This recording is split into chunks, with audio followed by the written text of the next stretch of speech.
Jansen Pemage Sadampola Yatsen Chugi Yodrumye Pemajune Jesudra Kordu Kandro Mampe Kor Jesu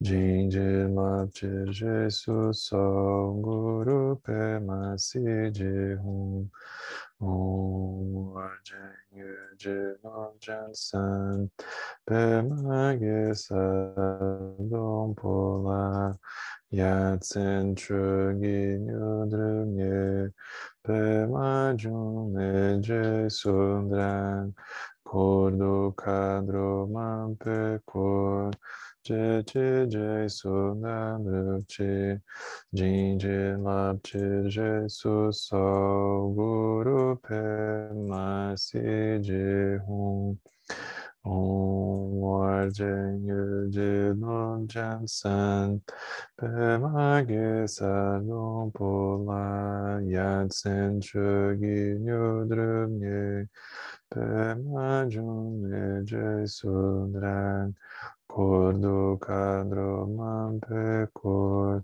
Je Sudan Ruchi Jinjin Lapchir Jesu So Guru Pema Siji Hum Arjan Yujin Jansan Pema Gesa Dum Pola Yatsen Chugi Nyodrum Ye Pema June Jesu Dran Kordu Kadro Mampe Kor Je Sudan Ruchi Jinjin Lapchir Jesu So Guru Pema Siji Hum Sanje Chodan Sochi Chodan La Janchu Bardu Dagni Japsu Chi Dagi Jinsu Jipe Sonanchi Dola Pinchir Sanje Drupasho Sanje Chodan Sochi Chodan La Janchu Bardu Dagni Japsu Chi Dagi Jinsu Jipe Sonanchi Drula Pinchi Sanje Drupasho Sanje Chodan Sochi Chodan La Janchu Bardu Dagni Chasuchi Dagi Jinso Jipe Sonanchi Drula Pinchi Sanje Drupasho.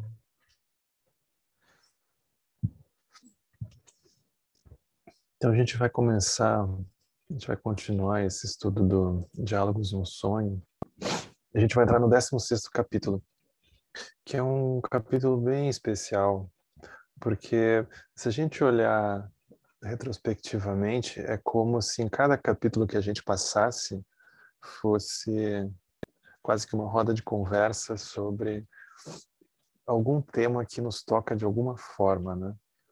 Então a vantagem de ser perguntas e respostas é isso, né? Tem uma abertura muito grande para os temas e também para a própria forma de ensinar, que acaba ficando menos encaixotada, né? Como se ela fosse ficando menos teórica também, bastante prática.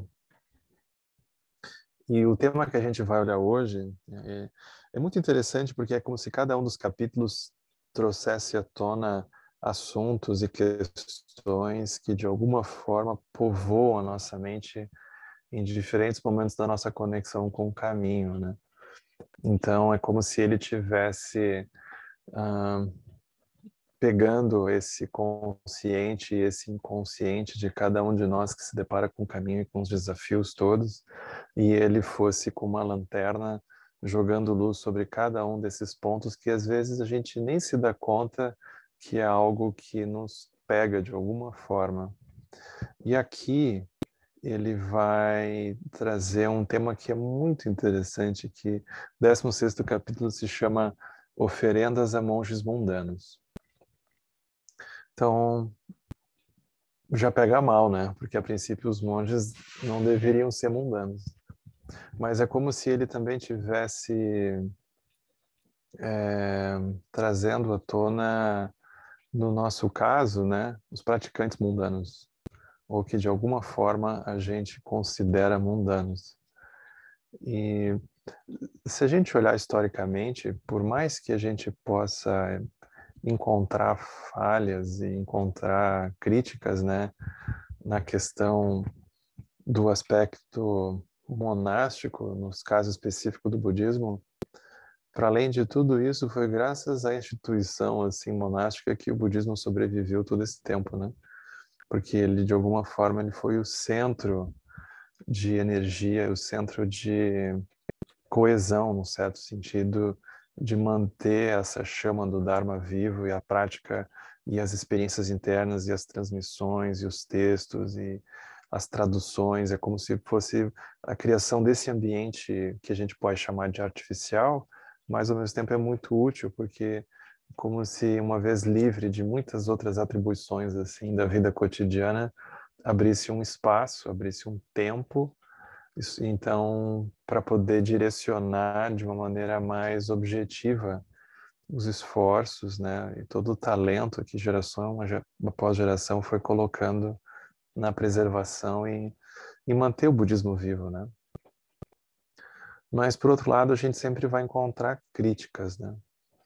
Então vocês imaginem, isso aqui ele está falando isso aqui por volta do ano 1300, numa época em que ainda a instituição monástica ainda ela era predominante, né? Os leigos eles não eram tão fortes assim, né? Porque justamente por serem leigos eles não iam colocar tanta energia num aspecto de uma instituição formal, mas aquilo ia correr de uma forma mais solta, né? De uma forma até informal.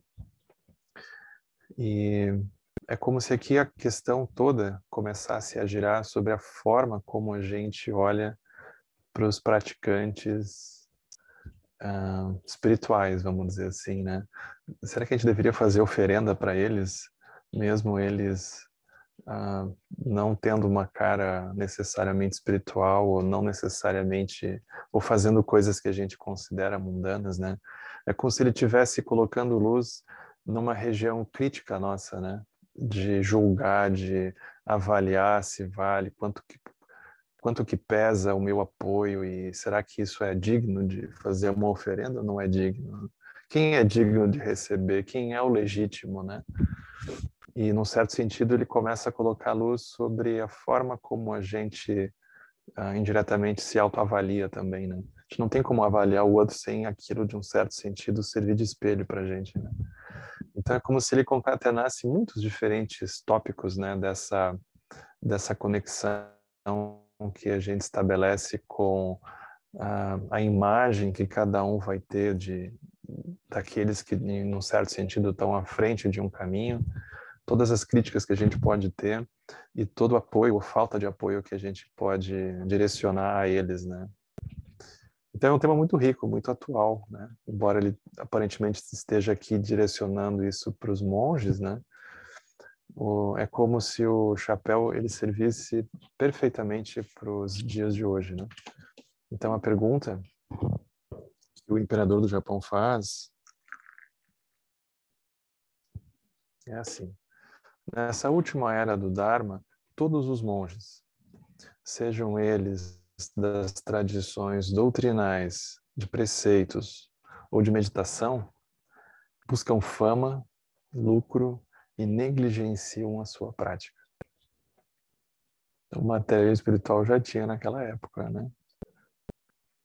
Algumas pessoas dizem que não há razões para fazer oferendas a tais monges e que é inútil sacrificar a si mesmo, doando terras para a sanga e construindo e mantendo templos. Então sempre tem um movimento crítico, né, para apoiar os praticantes, porque enfim aquilo tem uma aparência um pouco inútil, né?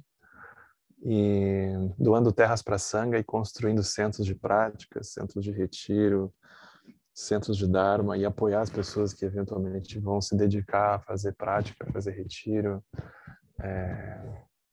como se ali dentro tivesse um samsara só e ninguém começa a atingir assim grandes siddhis, né? Qual é a sua opinião? Me pergunta para o Muso Soseki, né?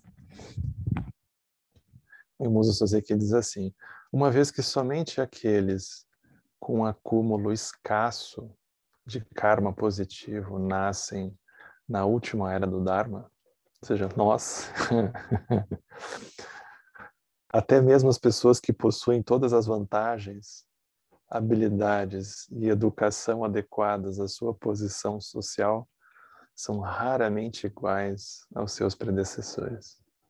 Ou seja, a gente quiser se comparar, né, ao esforço, ao talento, à realização, à habilidade daqueles que vieram antes de nós, a gente não vai conseguir, né? Porque a gente sempre vai ter uma sensação que o pessoal realmente fazia milagre, né? Com o que eles passaram. Se todas as pessoas inferiores aos seus predecessores fossem desqualificadas para sucedê-los nas suas posições, as fileiras de cortesãos e de guerreiros ficariam rapidamente muito vazias. Porque é como se a gente passasse uma régua num ponto que não é justo, né? Porque o contexto é outro, né? Um outro contexto. Porém, embora possam não se comparar aos seus ilustres ancestrais, os cortesãos e guerreiros atuais, eles fazem o seu melhor para manter as tradições familiares. E por esse motivo, o governo secular ainda funciona e o exército mantém a sua força. E o mesmo ocorre com a Sangha. Embora os sacerdotes de hoje não se igualem aos grandes professores, que eu esqueci de trocar aí, sacerdotes do passado, esses são os que dão continuidade às práticas dos últimos. E assim, as tradições doutrinais e meditativas continuam até os dias atuais. Mais ou menos assim, é o que temos, né? É o que temos. Se a gente não puder contar com esses que tem aí, não vai ter nada. É um pouco isso que ele está dizendo, né? Ele está tudo vazio. Então, embora esse pessoal não tenha não tenha a realização, não tenha o mérito, não tenha a habilidade, não tem um monte de coisa, é o que tem. E é justamente por eles que os tempos funcionam, as práticas estão vivas e as coisas estão funcionando mais ou menos, mas estão funcionando ainda. Então é interessante isso, né? Porque é como se ele estivesse dando um dado de realidade para nós aqui, né? Tu reclama, mas sem isso não teria nada. Basicamente isso, né? Quando o Buda Shakyamuni ainda caminhava sobre a terra, os três tesouros, e aqui são as três joias, né? Os três tesouros, eles eram diferentes do que são hoje. Isso aqui é uma coisa para nós inconcebível, né? Imaginar encontrar o Buda. Imagina encontrar o Buda. Então, o tesouro do Buda, né? A joia do Buda era o próprio Tathagata, de carne e osso. O tesouro do Dharma era o seu ensinamento vivo. E o tesouro da Sangha era a comunidade de discípulos que auxiliava o Tathagata no seu trabalho. Agora, entretanto, nessa era degenerada, muito tempo depois da passagem do Buda, imagens de madeira, pinturas e outros objetos são venerados como o tesouro do Buda, que seria uma degradação completa, né? A gente não tem mais o Buda e tem uns pedaços de madeira, umas pinturas. Sutras, tratados e outros textos escritos, eles servem como tesouro do Dharma. Os livros, vamos supor. Aí ele diz, isso já é uma degradação imensa. E indivíduos com a cabeça raspada, trajando mantos, são honrados como tesouro da Sangha. No nosso caso é pior ainda, né? Porque nem isso a gente vê, né? A gente vê cada um com o seu cabelo, com as suas roupas, né? Com os seus jeitos, né? Nós, assim, né? E a gente é o tesouro da Sangha. A gente nem se considera um tesouro para piorar, né? A gente nem acha. O tesouro já é muito, né?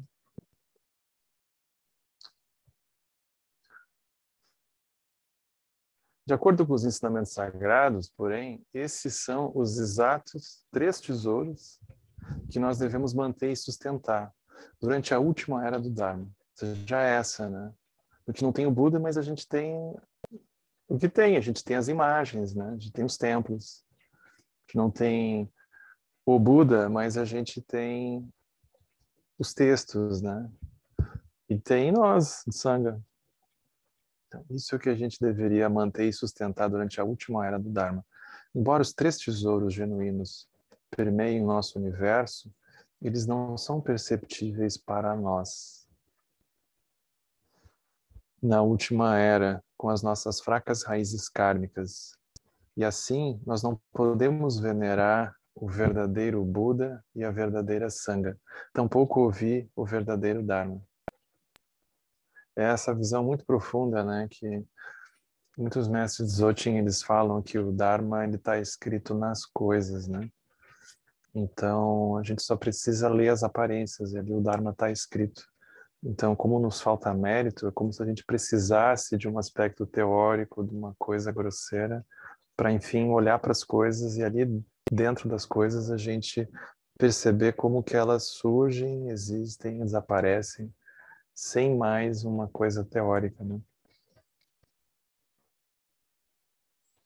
A despeito disso, honrar até mesmo uma imagem de um Buda pintada sobre um papel ou entalhada numa madeira, receber até mesmo os ensinamentos expressos em palavras escritas e fazer oferendas, inclusive a indivíduos com a cabeça raspada, trajando mantos, não fomentaria boas relações kármicas?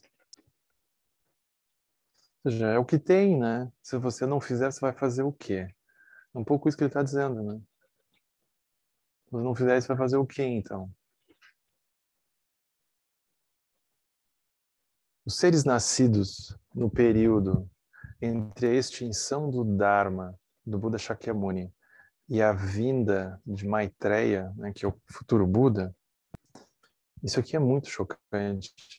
Eles serão incapazes até mesmo de ouvir sobre os 3 tesouros, e ainda menos de cultivar o tipo de relações kármicas positivas que foram descritas. Então, para nós é um pouco estranho, né? A gente imaginar que vai surgir um momento em que o Dharma não vai mais ser nem ouvido. Parece muito estranho, mas esse tempo vai chegar.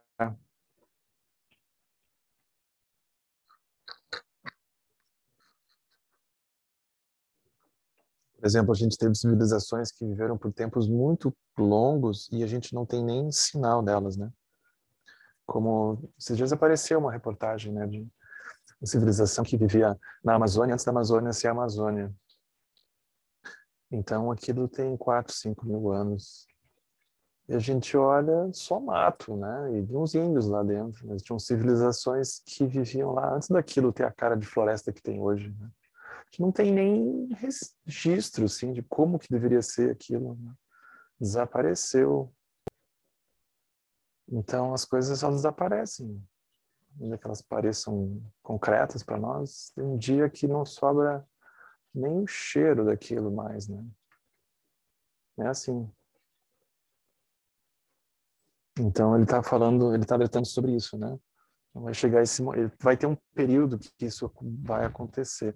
E as relações kármicas positivas que o Dharma nos ajuda a desenvolver e as condições meritórias para a gente aprofundar, elas também como que vão desaparecer. Aí ele diz assim, se as pessoas fizerem oferendas aos 3 tesouros, as 3 joias da última era, com o mesmo grau de fé com que as pessoas faziam oferendas aos 3 tesouros enquanto o Buda estava vivo, o mérito que elas recebem é igualmente grande. Assim, ao invés de condenar a decadência da Sangha, adoro isso aqui, deveríamos lamentar o fato de que a nossa fé não se iguala à dos antigos. fazendo com que negligenciemos o Buda, o Dharma e rebaixemos a Sangha, atraindo assim karma negativo e não gerando mérito algum. Porque ele nos tira de uma posição passiva em que a gente fica só reclamando. Ah, porque não tem mais os budistas direito, as pessoas não meditam direito, as pessoas ficam aí não sei o quê, os mestres também não sei o quê, e nós aqui fazendo tudo atrapalhado, a gente não tem tempo. Ele nos tira de uma posição passiva, a gente só reclama. Então aí ele coloca, se você tiver fé igual ao que o pessoal tinha, é o que precisa. Se tiver uma devoção, uma conexão, está salvo. Então, mais uma vez, ele tira, por isso que é Diálogos no Sonho, né? Ele tira o peso, a força de como que as coisas existissem nelas mesmas, né? Ele tira isso.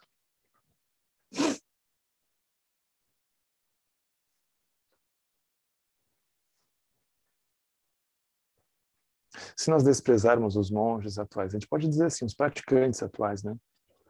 Dizendo que eles não são como os arhats ou os bodhisattvas, ou como os grandes professores e sacerdotes de tempos passados, por que pararíamos apenas com a Sangha? A imagem mais finamente entalhada ou pintada de um Buda não pode ser comparada, nem mesmo no menor grau, com um Tathagata vivo. E os escritos dos pergaminhos dos sutras, eles não podem transmitir o inefável Dharma que está além de todas as palavras e explicações. Porque a gente pode ler, a gente vai dizer, ah, tá, não tá. O texto não tem o poder nele mesmo. Né? No entanto, continuamos a venerar. Desculpa, pulei uma parte aqui. E os escritos dos pergaminhos e dos sutras, eles não podem transmitir o inefável Dharma, que está além de todas as palavras e explicações. No entanto, nós continuamos a venerar as imagens dos Budas, dos pergaminhos dos sutras, mesmo sabendo que eles não representam o Buda e o Dharma verdadeiros, no sentido original. Mas eles representam, se a gente olhar dessa forma. Seria razoável fazer isso e então desprezar os membros da Sangha por não serem monges verdadeiros? Ou praticantes verdadeiros, vamos dizer assim. Isso não significaria que os 3 tesouros dessa última era são, na verdade, apenas 2 tesouros, com a ausência do tesouro da Sangha? Pá, daí ele já detona, né? Porque se a pessoa começa a reclamar muito dos colegas, assim, da Sangha, né?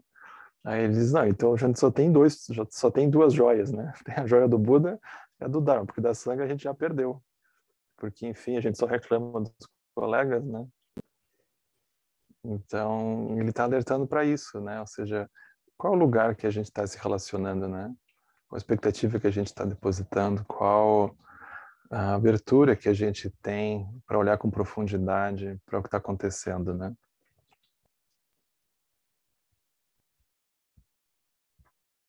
Se dissermos, então, que todos os 3 tesouros da última era não são nada além de uma conversa inútil, do tipo, tudo impossível, isso aí pode ser que no passado funcionasse, mas hoje em dia não funciona mais. Essas serão, então, as palavras de Mara e dos hereges, e sequer merecem ser discutidas. Na seção do acúmulo da lua, no Sutra da Grande Coleção, o Buda diz, esse sutra não tem traduzido para o inglês, né? Aqui, então a gente achou uma forma mais ou menos, né, de falar, mas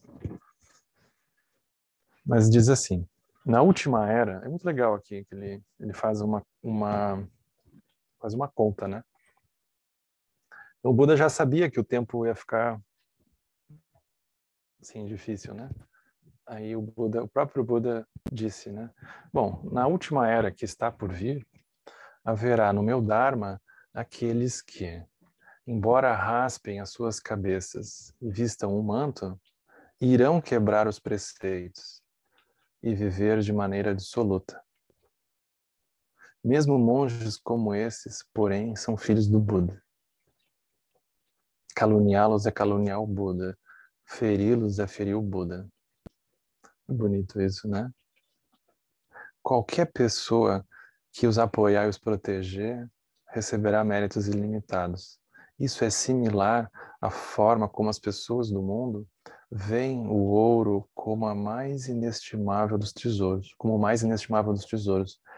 Mas quando não há ouro disponível, vem a prata como algo inestimável. E se não tiver prata disponível, então o cobre vai ser o tesouro. E se não tiver cobre disponível, então o ferro se torna precioso. Se não houver ferro disponível, então o estanho vai passar a ser cobiçado. No budismo, os Budas são o maior dos tesouros. Quando não há Budas, os Bodhisattvas são o maior tesouro. Quando não há Bodhisattvas, então os Arhats são o maior tesouro. Quando não há Arhats, os seres ordinários que atingiram o Samadhi são o maior tesouro. Quando não há ninguém que tenha atingido um Samadhi, aqueles que mantêm perfeitamente os preceitos são o maior tesouro. Quando não há ninguém que mantenha perfeitamente os preceitos, aqueles que mantêm os preceitos imperfeitamente são o maior tesouro. Quando não há ninguém que sequer os mantenha imperfeitamente, o Buda é muito compassivo, né? Porque ele cabe tudo, né? Nem perfeitamente. Isso aqui já é difícil de imaginar, né? Então, aqueles que raspam suas cabeças e trajam os mantos são o maior tesouro. Em comparação com aqueles que não pertencem ao Buda Dharma, eles são muito veneráveis. Vocês, devas, dragões, yakshas, protejam meus discípulos e não deixem que as sementes búdicas pereçam. É mais ou menos assim, a gente vai praticar com o que tiver, né? Não está dando para escolher. Não sei se vocês têm percebido, mas não está dando muito para escolher assim, né? Então, ele está dando a real para nós, né? Ele está dando essa real, assim, não está dando muito para escolher. Mas é muito bonito, porque é como se ele tirasse a energia, a ênfase, a preocupação com a perfeição da prática de cada um, né? É como o Shunryu Suzuki, né? Que perguntavam para ele se ele ficava cuidando, se o pessoal, os alunos dele, na Sangha, no caso, né? Eles estavam seguindo as regras, os votos, essas coisas. Aí um dia ele disse, eu não dou importância nenhuma para isso. Eu só fico olhando se vocês se dão bem uns com os outros, como é que vocês lidam uns com os outros, né? Como é que vocês lidam com os problemas. É com isso que é isso que eu olho, né? Agora, se vocês estão obedecendo, não estão obedecendo, eu nem vejo. Porque a gente tira é como se fosse um pouco reducionista até, porque a gente não dá espaço para cada um encontrar a sua forma de lidar com o que o seu próprio karma vai apresentar, né? E aqui, então, ele mantém essa abertura. Então, cada um dos praticantes, né, tem uma energia que conecta a própria prática, né? Mas cada um vai precisar fazer isso por dentro do seu próprio karma. E isso é muito louvável. É isso que ele está dizendo, né? Isso é muito louvável. Tal é a compaixão do Buda. Não desconsidere o pedido do Buda por conta do comportamento desonroso dos monges. E seria uma quase assim, não espere também o oposto, né? Que os monges vão ser sempre honrosos. É como se ele estivesse tirando, aqui ele está desidratando o caminho da perfeição, como o Lama fala, né? Ele está tirando a ênfase do caminho da perfeição, que é o caminho de expectativa que a gente acaba gerando.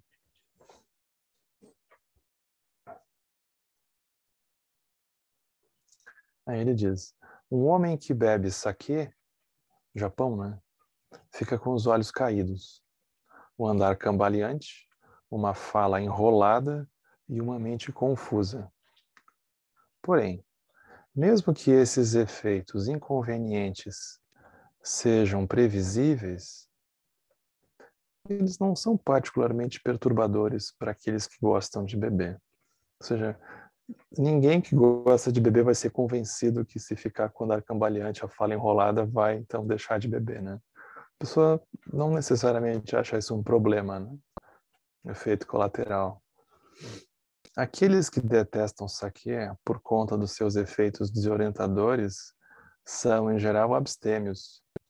que de qualquer maneira já não gostam de álcool mesmo, né?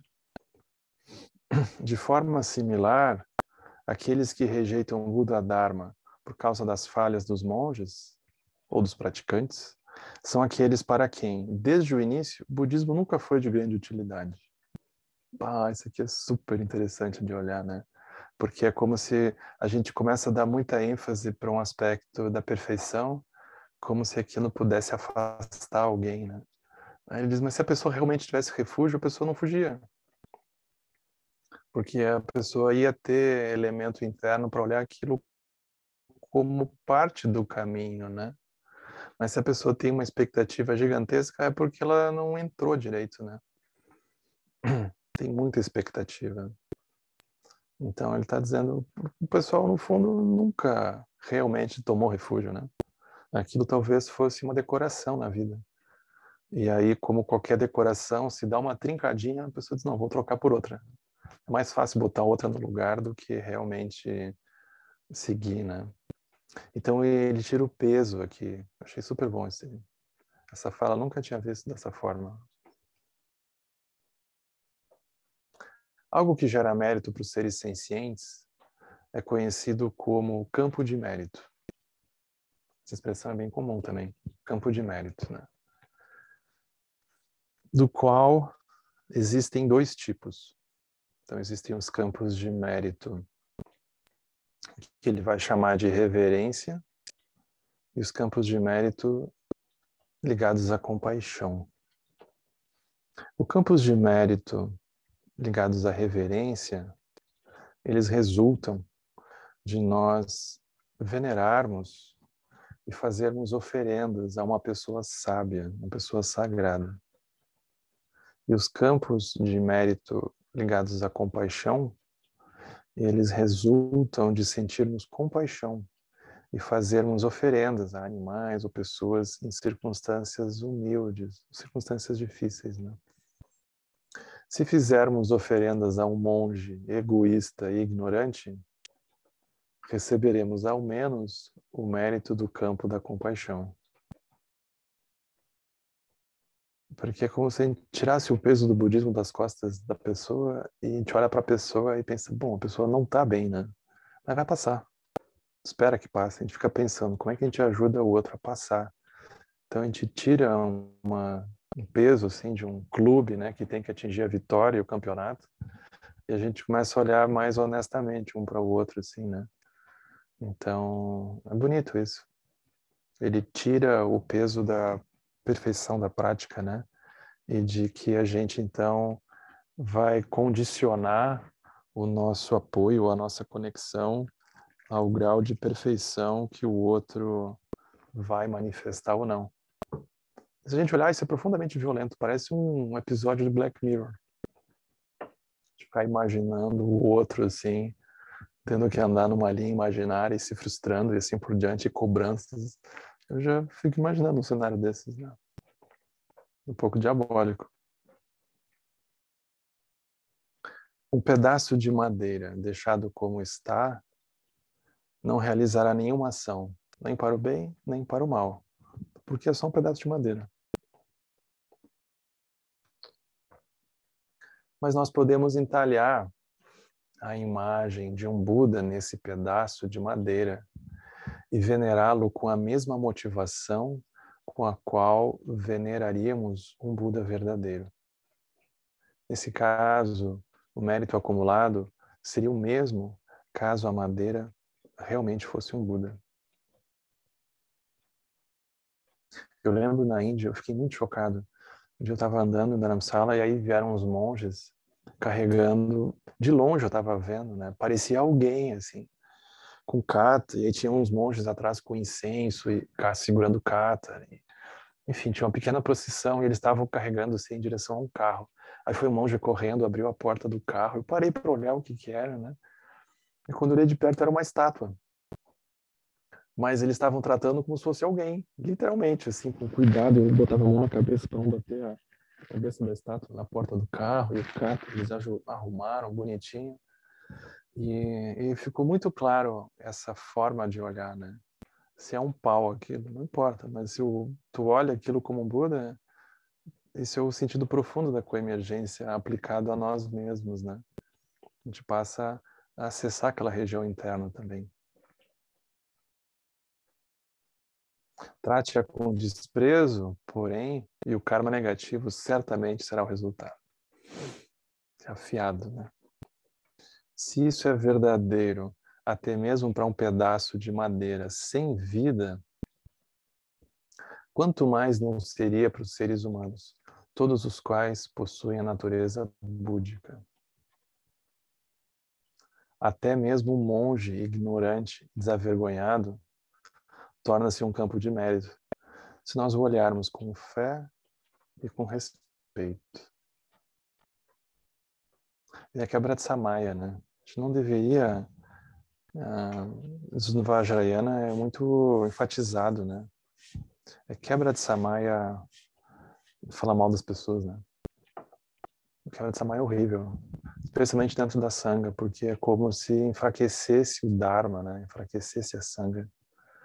O próprio Dudjom Limpa, em alguns textos, né, quando ele vai falar do Samaya principal, ele vai falar sobre isso, né? Não fale mal das pessoas da Sangha, mantenha sempre um olhar elevado, né? Ele coloca isso como se fosse o Samaya principal. Não acusar, não criticar, não fazer fofoca, não... nada, né? Isso no Dzogchen é um dos Samayas principais. Um cuidado, né? Um cuidado. Se o caluniarmos, porém, o karma negativo não falhará em vir.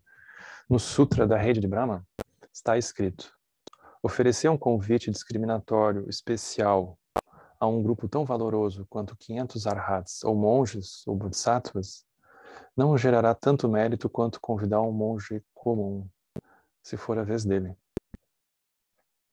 É do tipo, se aparecer um monge, um praticante, alguma coisa, e a gente receber, enfim, tiver uma abertura, isso tem tanto mérito quanto se fosse um grande bodhisattva, alguma coisa assim, né?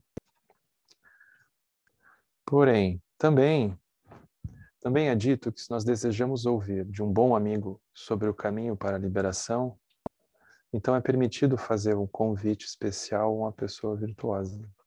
É um amigo espiritual, né? Eu gosto dessa expressão, porque não é um mestre, um guru, é um amigo espiritual, mais leve, né?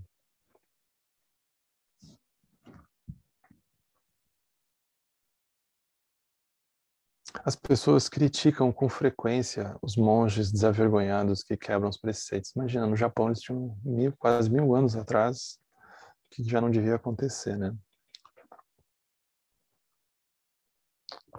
Mas isso aqui que ele fala é muito legal, porque ele dá a real, né?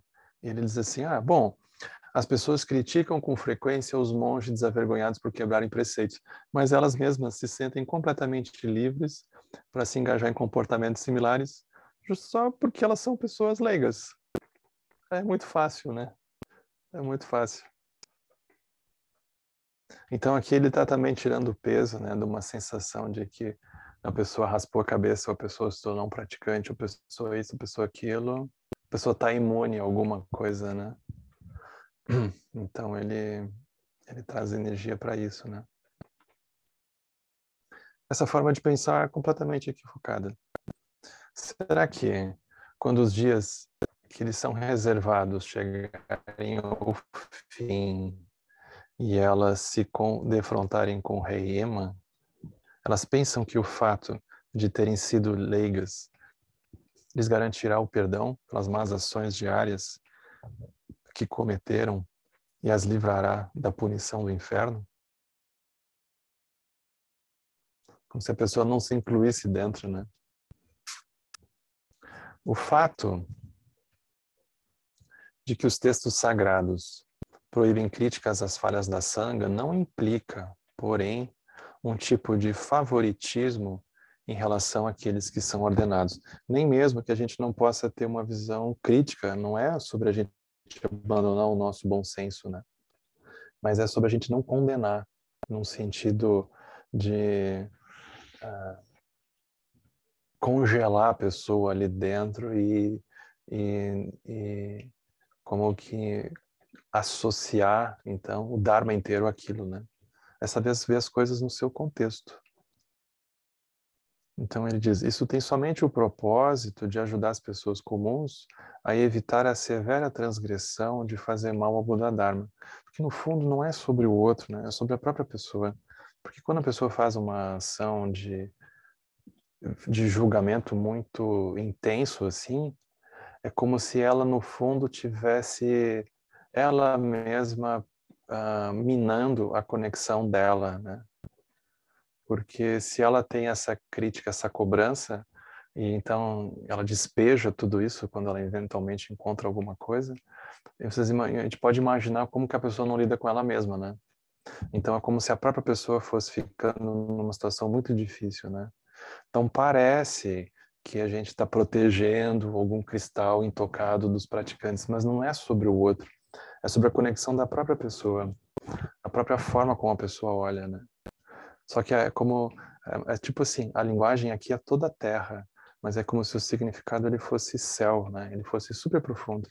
Então a forma da pessoa se proteger fazendo isso, né? Ela protege a conexão dela.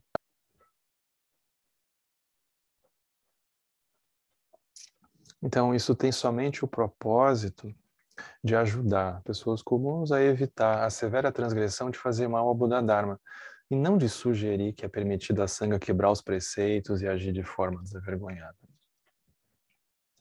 Embora os leigos tenham a tendência, isso aqui é muito bom, embora os leigos tenham uma tendência a se esquecer do karma negativo que é acumulado quando criticam o comportamento impróprio dos monges, os monges, por sua vez, não refletem o suficiente sobre o fato de que as críticas dos leigos são resultado da conduta inapropriada dos próprios monges. Ou seja, ele está aqui dando razão para os leigos agora, né? É muito legal isso, porque no fundo não sobra ninguém. Ou seja, se a pessoa está recebendo uma crítica, deveria parar e olhar o que tem ali dentro, né? Mas, ao invés disso, eles insistem em admoestar os leigos a não censurar a sanga e a não desprezar o Buda Dharma. Olha como é que ele termina isso aqui. É genial a virada que ele encontra. Ele diz assim, quem dera, o Musa Soseki dizendo, né?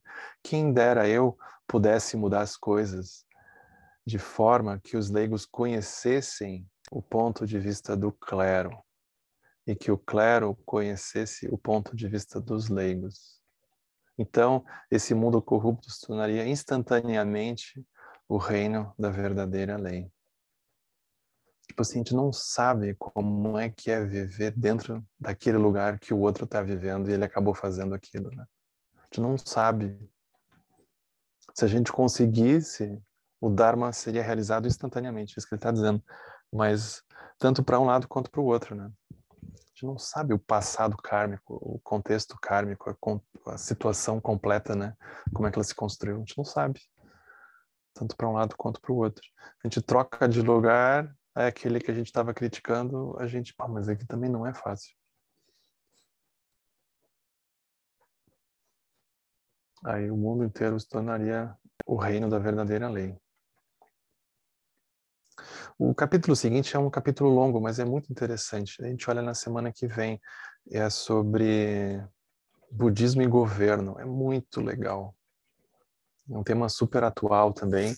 E é como se o imperador agora começa a pedir umas dicas. E eu acho que também o próprio período que a gente está vivendo é muito interessante, a forma como a discussão acontece, né?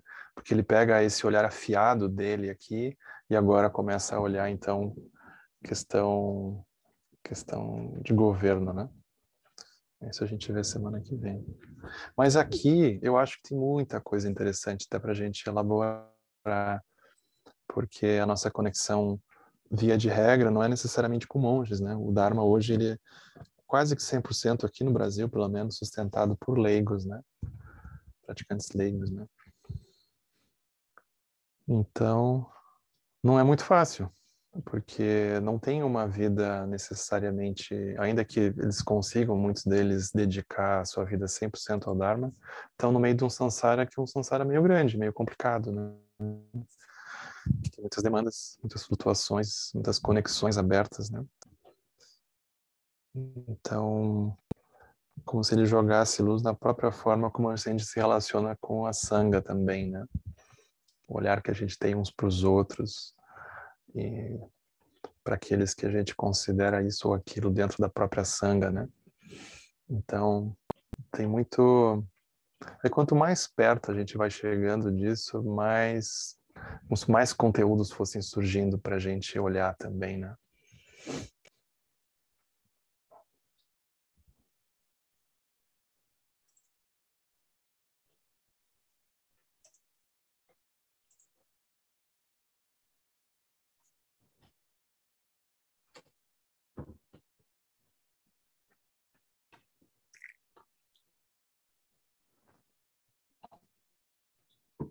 É um tipo de conselho, né, de ensinamento que é difícil a gente achar, porque os textos, às vezes, eles estão muito preocupados com o aspecto mais formal, né, do ensinamento, e aqui é como se ele tivesse, a partir da realização dele, pensando alto, assim, né, como que dá para enxergar os obstáculos todos que a gente encontra, né, para todos os lados, né.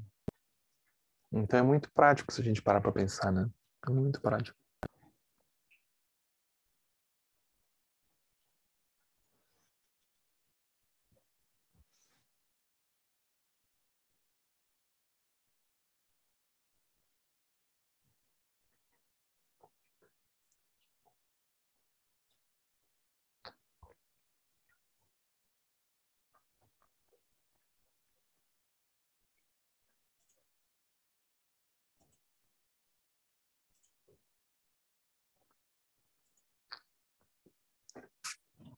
E eu podia dizer alguma coisa, né, quebrar o gelo.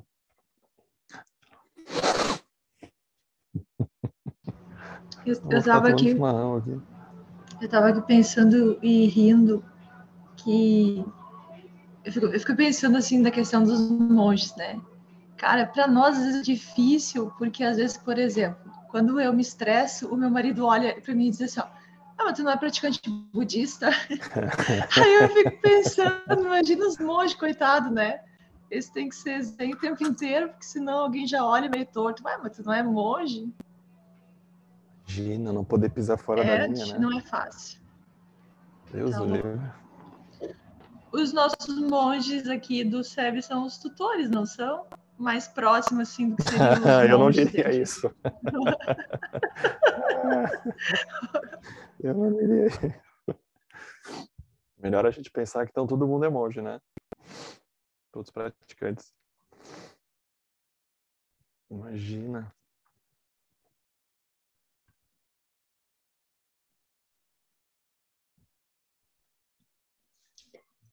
Henrique, Oi, Norininha. Luísa. Oi, querido, tudo bom? Eu estava vendo aqui, né, quando ele fala assim na extinção do Dharma, né? Então ele fala assim, Dharma. do meu Dharma, né? Quando ele fala do meu Dharma, assim, É que o Buda Shakyamuni falando, né? Mas quando ele fala do meu Dharma, tudo bem, é o Buda Shakyamuni falando, mas é como se eu também, na realidade, assim, a gente, né, acaba como praticante, talvez, assim, também adequando o meu Dharma. Sabe? Quando eu leio um texto assim, é meio difícil, porque você pensa assim, então, a era está chegando ao fim, a gente não sabe também qual é o fim, né? Quando entra Maitreya, quando para, não sei o quê. Ou mal ou bem, a gente tem uma conexão que ela que tem que ser mantida, é o que eu entendo desse texto. O que a gente tem que manter é o que a gente tem, o meu Dharma. Meu, no sentido assim, sem o meu ego, mas assim, é o Dharma. Então, se vai ter um mestre, se não vai ter um mestre, se você vai ter uma continuidade, se não vai ter, vai depender também do que você internalizou, do que você vê como Dharma. Você acha que é muita viagem isso? Não, eu acho que é isso mesmo.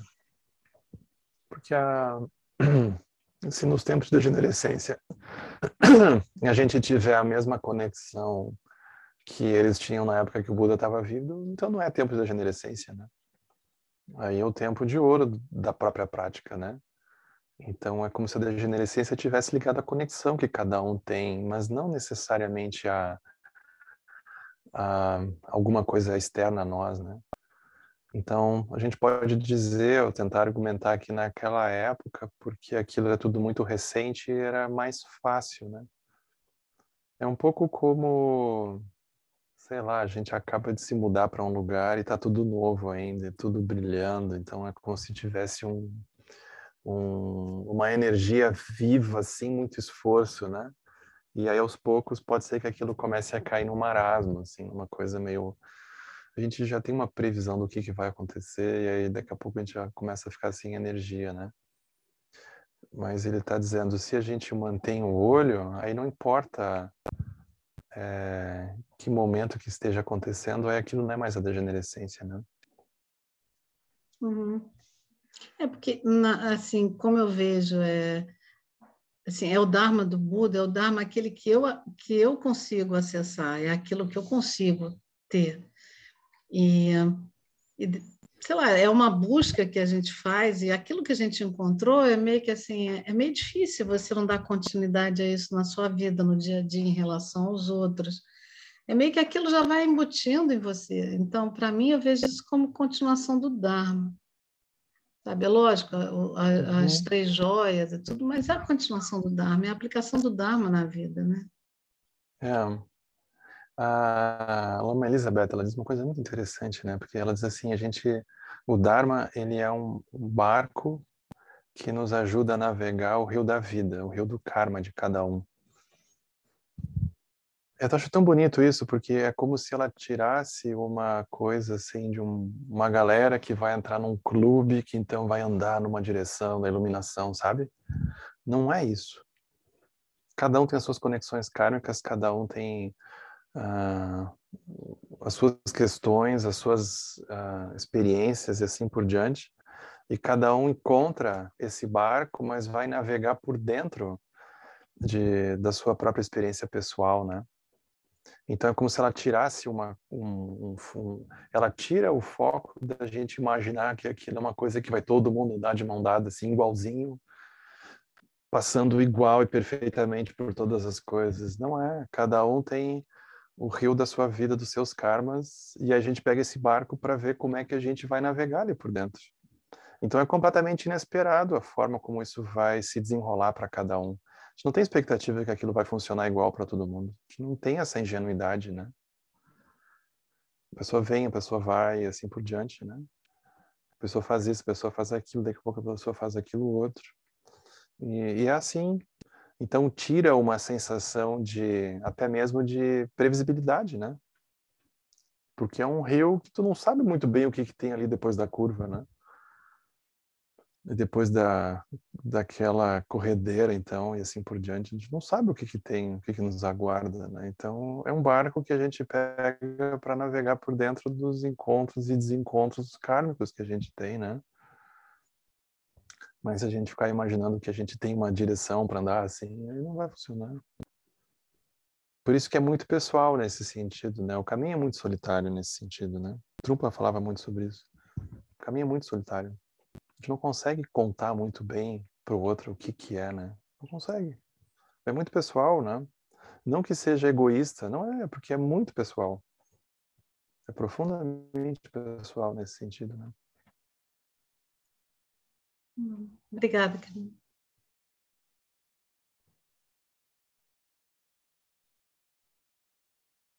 Oi, Célia. Oi, Henrique. Oi, todo mundo. Boa tarde. Muito boa essa imagem de que não estamos todos marchando juntos para um pôr de sol, né? Todos iluminados, não é? Isso. Né?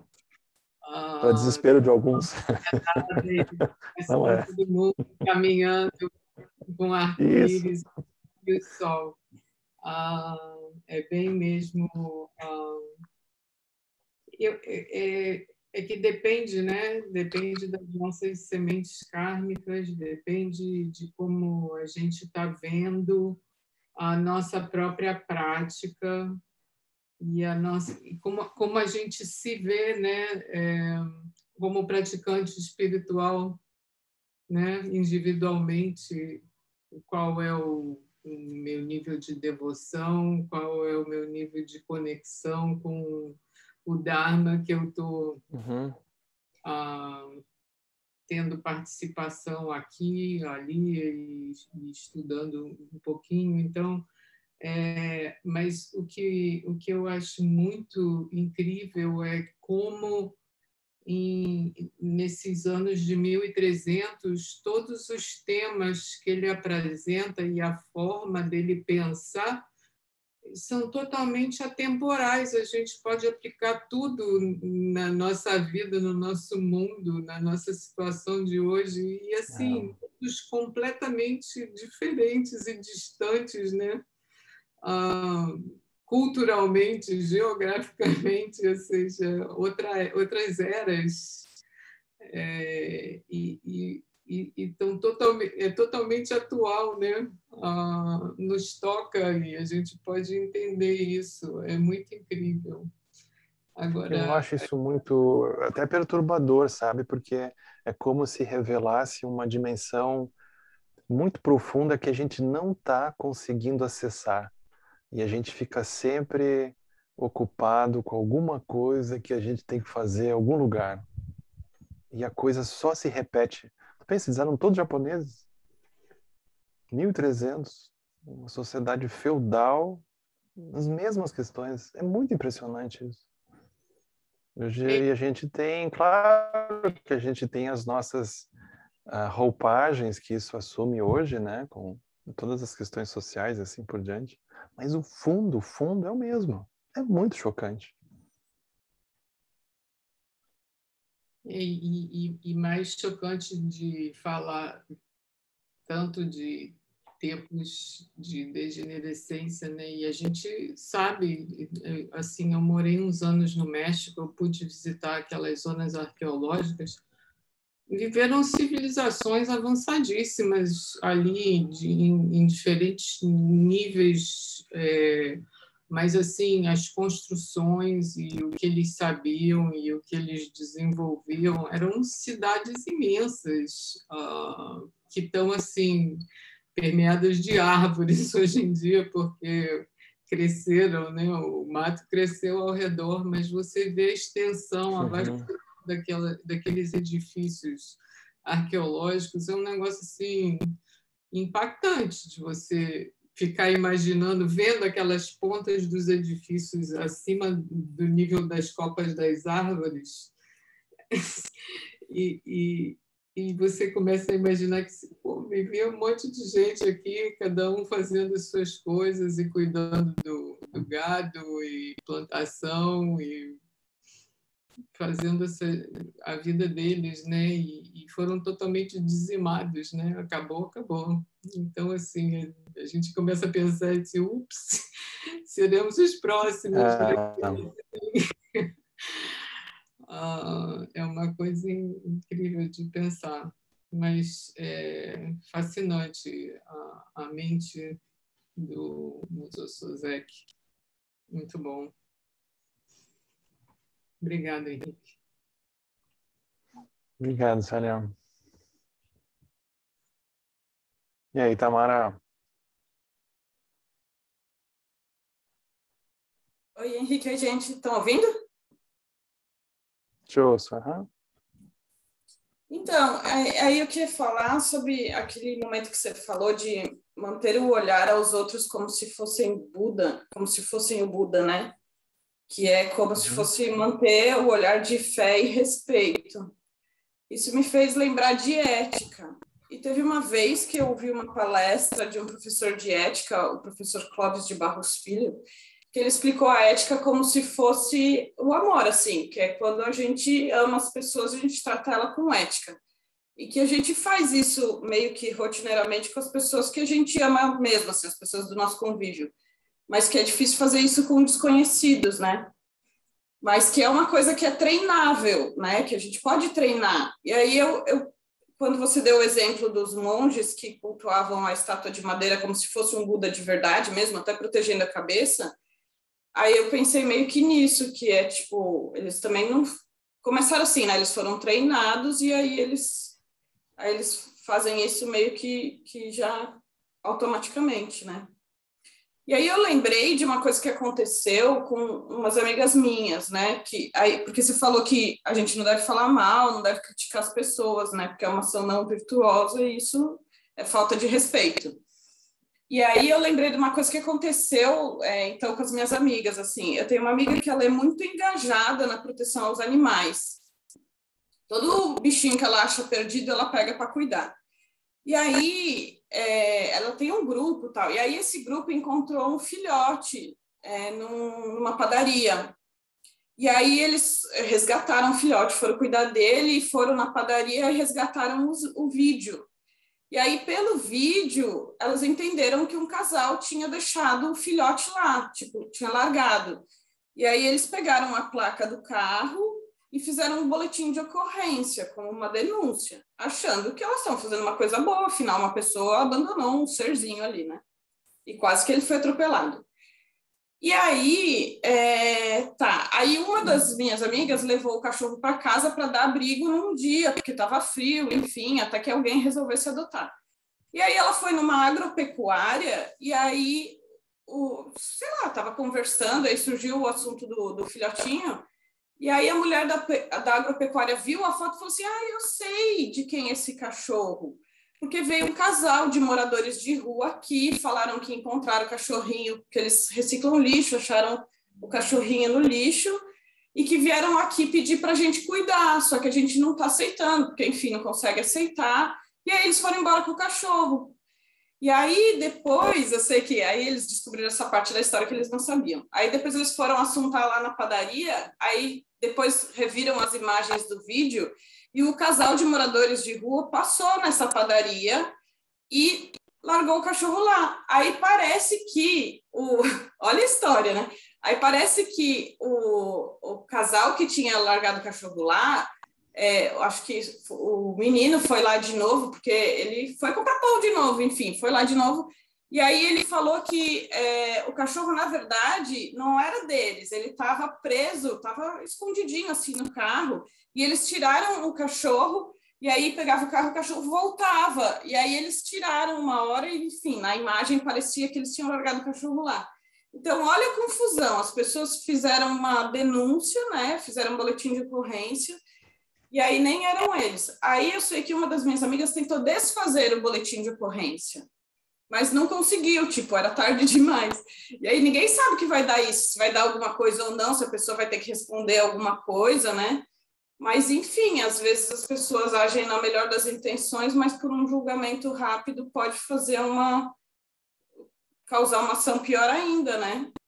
E aí eu fiquei pensando também que, assim, várias vezes a gente faz algum comentário, não uma forma de criticar, mas, assim, você, sei lá, comenta, assim, porque alguma coisa te angustiou e você comenta. E, às vezes, aquilo se deturpa e vira como se fosse uma acusação mesmo, né? E aí, sei lá, assim, é super difícil, porque eu acho que a gente tem que também escolher com quem que a gente desabafa, né? Porque, dependendo do desabafo, pode ser distorcido. E ainda mais eu que adoro desabafar. E também pensei assim, as coisas de denúncia, né? Denúncia e calúnia, porque às vezes você faz uma denúncia meio que sem saber, mas que precisa ser investigada.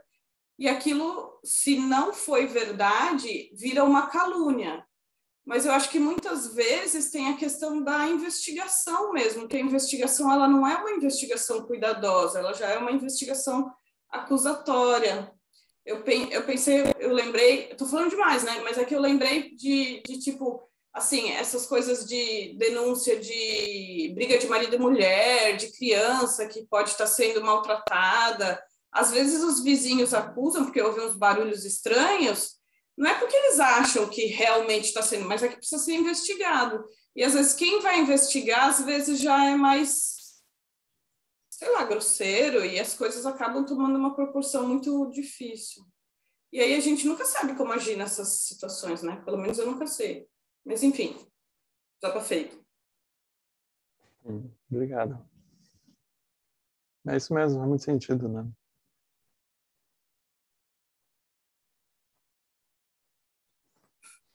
Obrigado, Tamara. Obrigada. Então tá, gente, a gente vai fazer dedicação. Que os méritos deste encontro se expandam e toquem a todos. Que o Mestre Universal da Paz e da Compaixão, Sua Santidade o Dalai Lama, juntamente com todos os mestres de todas as tradições que veiculam essa mensagem, tenham longa vida. Que todos estejam a salvo de gerar pensamentos negativos, o obstáculo mais destrutivo. Que esses pensamentos nunca surjam em nossa mente. Que todos os seres também estejam livres de pensamentos negativos. King Lup Cho Sum Ring Lup Che Ning Sa Sum Champa Pel Dru Cho Sum Não Adam Hidrau do Sung Ele Show.